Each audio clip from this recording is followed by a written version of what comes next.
Dalam kehidupan sehari-hari, momentum adalah saat yang tepat melakukan sesuatu. Dalam catur, momentum biasanya merujuk pada rangkaian langkah yang memungkinkan pemain mendapat keuntungan posisi. Momentum dalam endgame seringkali diartikan sebagai kemampuan melihat hal-hal kecil dari posisi di atas papan dan mengambil keuntungan melalui rangkaian langkah yang secara bertahap meningkatkan posisi. Di video kali ini, kita akan melihat bagaimana Gukes memanfaatkan keuntungan kecil di atas papan. Grandmaster Wei Yi memilih Sicilia Defense. Setelahnya permainan memasuki variasi modern. Setelah pion E5, gajah C4.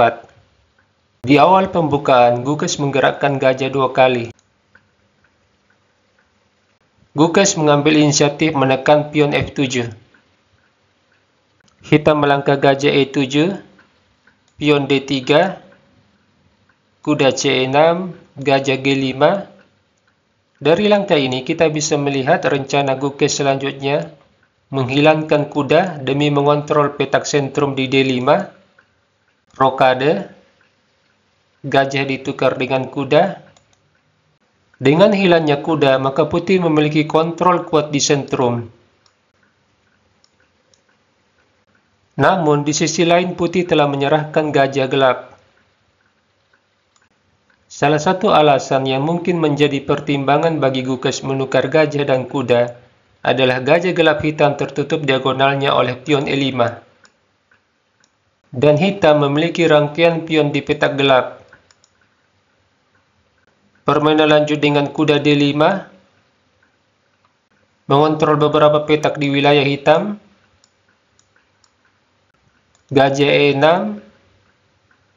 menteri D2, pion A6, rokade, pion B5, gajah B3. Komputer Stockfish mengevaluasi posisi ini seimbang dengan nilai 0,0. Raja H8, pion A3, memberi jalan bagi gajah ke A2 jika kuda menyerang gajah. Benteng BD8, pion H3, dan sebuah langkah lemah dari hitam, pion G6. Sebaiknya di sini, hitam melangkah pion A5, memajukan pion dan menekan di sayap menteri dengan ide selanjutnya pion A4. Gukes lanjut dengan pion C3, sebuah langkah yang memberi kesempatan gajah ke G7. Komputer Stockfish tidak menyarankan dorong pion C3, melainkan langsung menukar kuda dan gajah.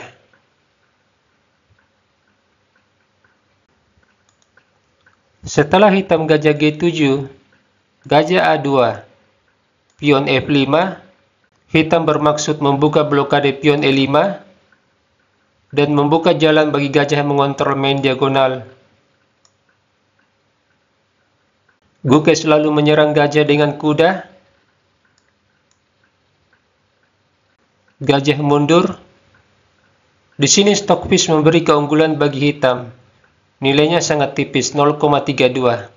Hitam terlihat membuka jalur F dengan ekspansi pion F5. Kemudian Gukes menukar pion F5. Hal ini membuat keunggulan hitam bertambah, nilainya sekitar 0,83. Setelah pion G kali F5,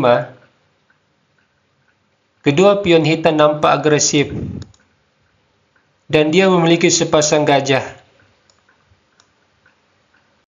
di mana gajah gelap menemukan jalannya di main diagonal. Putih lanjut pion F4, Gukes memblokade pion F5, sekaligus melindungi kudanya.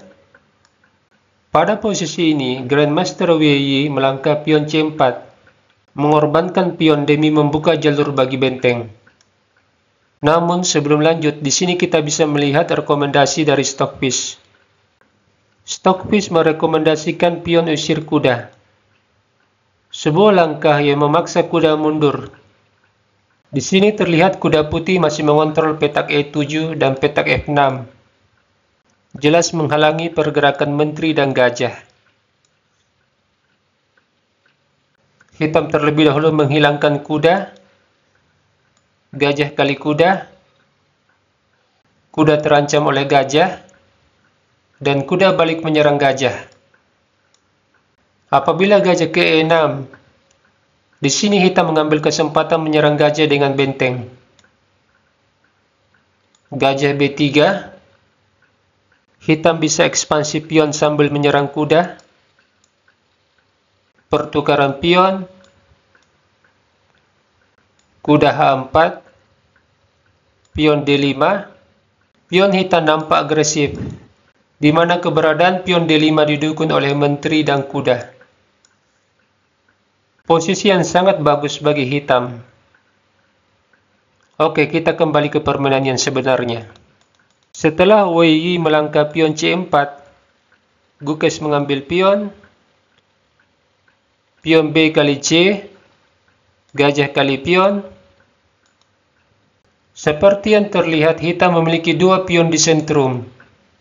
Rangkaian pion ini sangat strategis, terutama pion E5 yang mengontrol petak D4, dan kemungkinan pion ini didorong. Di sini Wei Yi melakukan kesalahan dengan pion E kali F, bermaksud membuka main diagonal, tapi ini adalah kesalahan posisional. Posisi yang membuat putih berbalik unggul. Gukes mengundurkan kudanya, kuda menyerang gajah, gajah mundur, kuda B3, gajah kali kuda, benteng kali gajah, kuda kali pion, menteri skak, benteng menutup, benteng BD8, menambah tekanan terhadap pion. Gukes mengalihkan benteng ke jalur D, benteng kali pion, menteri kali benteng, pertukaran menteri, benteng kali menteri, dan benteng diambil. Gukes lanjut dengan benteng kali pion. Pertarungan memasuki ending benteng plus sepasang kuda versus benteng plus sepasang gajah. Di sini komputer menganalisa keunggulan tipis bagi putih. Dan sekarang pion di A6 dalam keadaan terancam. Pion didorong, Gukes melakukan pinning terhadap gajah. Hitam mengambil pion, menyamakan jumlah pion. Gukes lalu menyerang gajah dengan kuda, dengan kemungkinan menempatkan kuda di E7, menyerang posisi gajah yang terkena pinning. Benteng skak, Raja F2. Melihat langkah putih selanjutnya yaitu kuda E7, hitam lalu mengantisipasi dengan benteng D1, sebuah shadowing terhadap benteng. Di sini Gukes bisa memilih benteng C8, menyerang gajah. Namun, Gukes memilih pertukaran benteng dan dua gajah, setelah dia memukul gajah dengan benteng. Raja kali gajah, kemudian kuda kali gajah. Permainan memasuki ending benteng versus dua kuda, dengan jumlah pion yang sama. Posisi relatif seimbang, tapi Wei Yi melakukan kesalahan di momen tertentu dan memberi peluang bagi Gukes menciptakan pion promosi. Permainan lanjut dengan benteng menyerang kuda, kuda B5, benteng skak, Raja F1, Raja F7, kuda D4, benteng C1, skak, Raja E2, Raja F6, kuda D6, benteng menyerang pion, kuda melindungi pion, benteng C1, Raja E3, benteng dialihkan menekan pion di sayap raja, raja melindungi pion, benteng C1, kuda E2, menyerang benteng, benteng B1, kuda C3, benteng menekan kuda dan pion, pion didorong, raja E5, pion G3, benteng B6, Raja E3, benteng B4, Raja D3, pion H6, Raja E3, benteng pining kuda, Raja D3, benteng B4, kuda G1, benteng BD8, kuda skak, Raja F6, kuda D4, benteng melakukan pining terhadap kuda, Raja E3, benteng CD8, Raja D3, benteng DD8. Permainan Indien seperti ini yang mengarah ke posisi remis membutuhkan kesabaran. Dan disinilah letak perbedaan antara Gukes dengan Wei Yi. Gukes dengan sabar menunggu momen agar Wei Yi melakukan kesalahan. Di sini Wei Yi mulai tidak sabar. Dia malas berpikir. Dan dia menganggap apapun yang dilakukan partai akan menuju ke remis. Mari kita lihat kelanjutannya. Kuda E2, benteng BD8, kuda F4, benteng B1, kuda D5, Raja E5, kuda menyerang benteng, benteng H1, kuda F3, skak, Raja D6, pion H4, benteng menekan pion, lalu kuda melindungi pion, pion F4, memecah ikatan pion putih, dan Gukes terlebih dahulu menyerang benteng demi menciptakan pion bebas di jalur F. Kuda menyerang benteng dengan maksud menciptakan pion bebas di jalur F.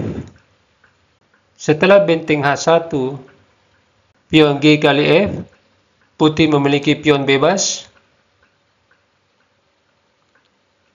Wei Yi mengambil pion dengan benteng.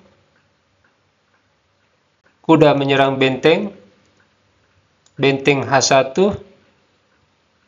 Langkah yang bagus di sini adalah benteng G4. Tetap memberi tekanan terhadap pion. Jika Raja E4 mengawal pion, pion H5. Raja F5, benteng G2, kuda D4, Raja D5. Posisi Raja Hitam selain melakukan oposisi terhadap Raja Putih, juga mengontrol pion bebas putih. Kemudian benteng hitam mengontrol pergerakan Raja Putih di jalur G. Kita kembali. Setelah Wei Yi menjalankan benteng ke H1, Gukes mendorong pion bebas. Pion bebas hitam juga didorong. Wei Yi sepertinya menganggap remeh pion bebas putih. Dia menganggap bahwa keberadaan rajanya bisa mengontrol pion bebas. Namun, kerjasama sepasang kuda dan pion bebas bisa merepotkan hitam.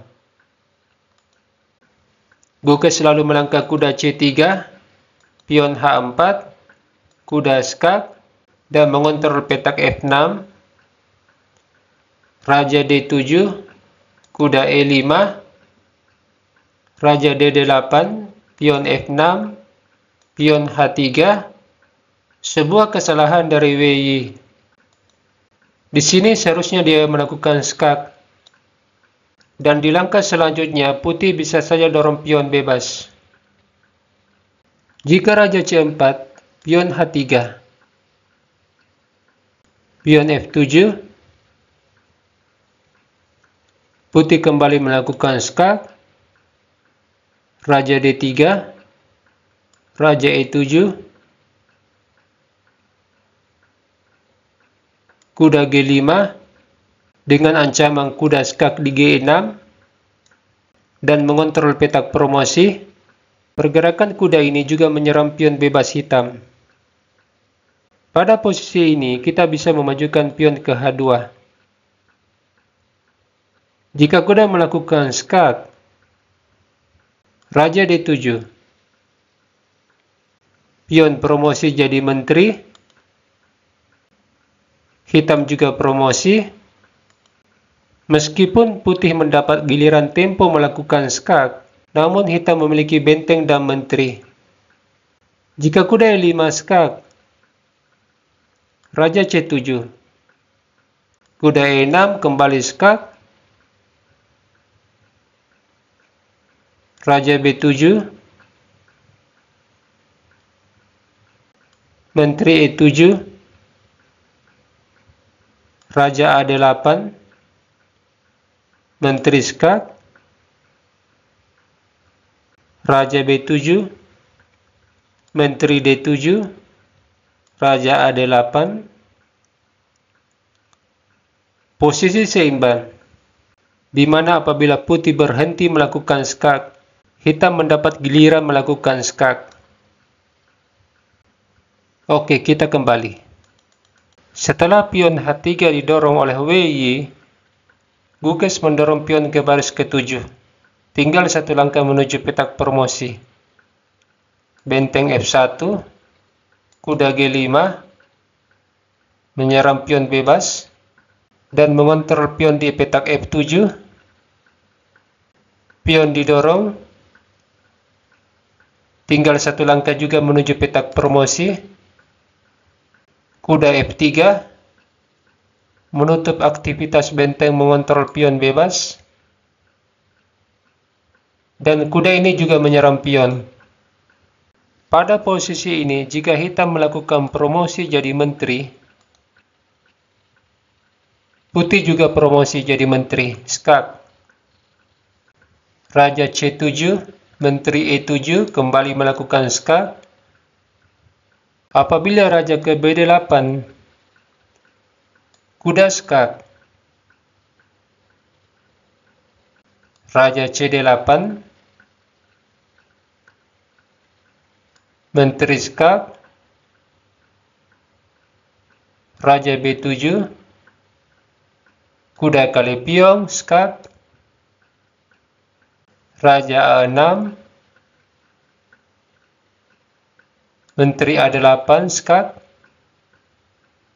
raja B6, menteri C6, dan skak mat di langkah berikutnya.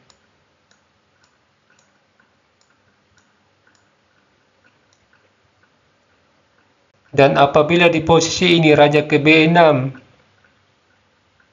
kuda C4 skak, raja A6, menteri D6 skak, raja B7, kuda kali pion skak, raja A7, menteri C7, raja A6, menteri C6, dan kembali skak mat terjadi di langkah berikutnya. Oke, kita kembali ke permainan yang sebenarnya.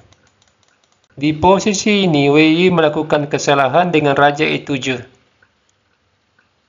Ini memberi kesempatan bagi kuda mengambil pion. Benteng A1, menyerang pion, kuda G4, benteng skak, raja D2, benteng kali pion, dan menyerang posisi kuda, kuda H6, benteng skak, raja E3, benteng kembali skak, raja E4. Di sini akhirnya hitam menyerah, sebab adanya ancaman skak di G6 dan mengontrol petak promosi, membuat putih bisa menjadikan pionnya promosi jadi menteri.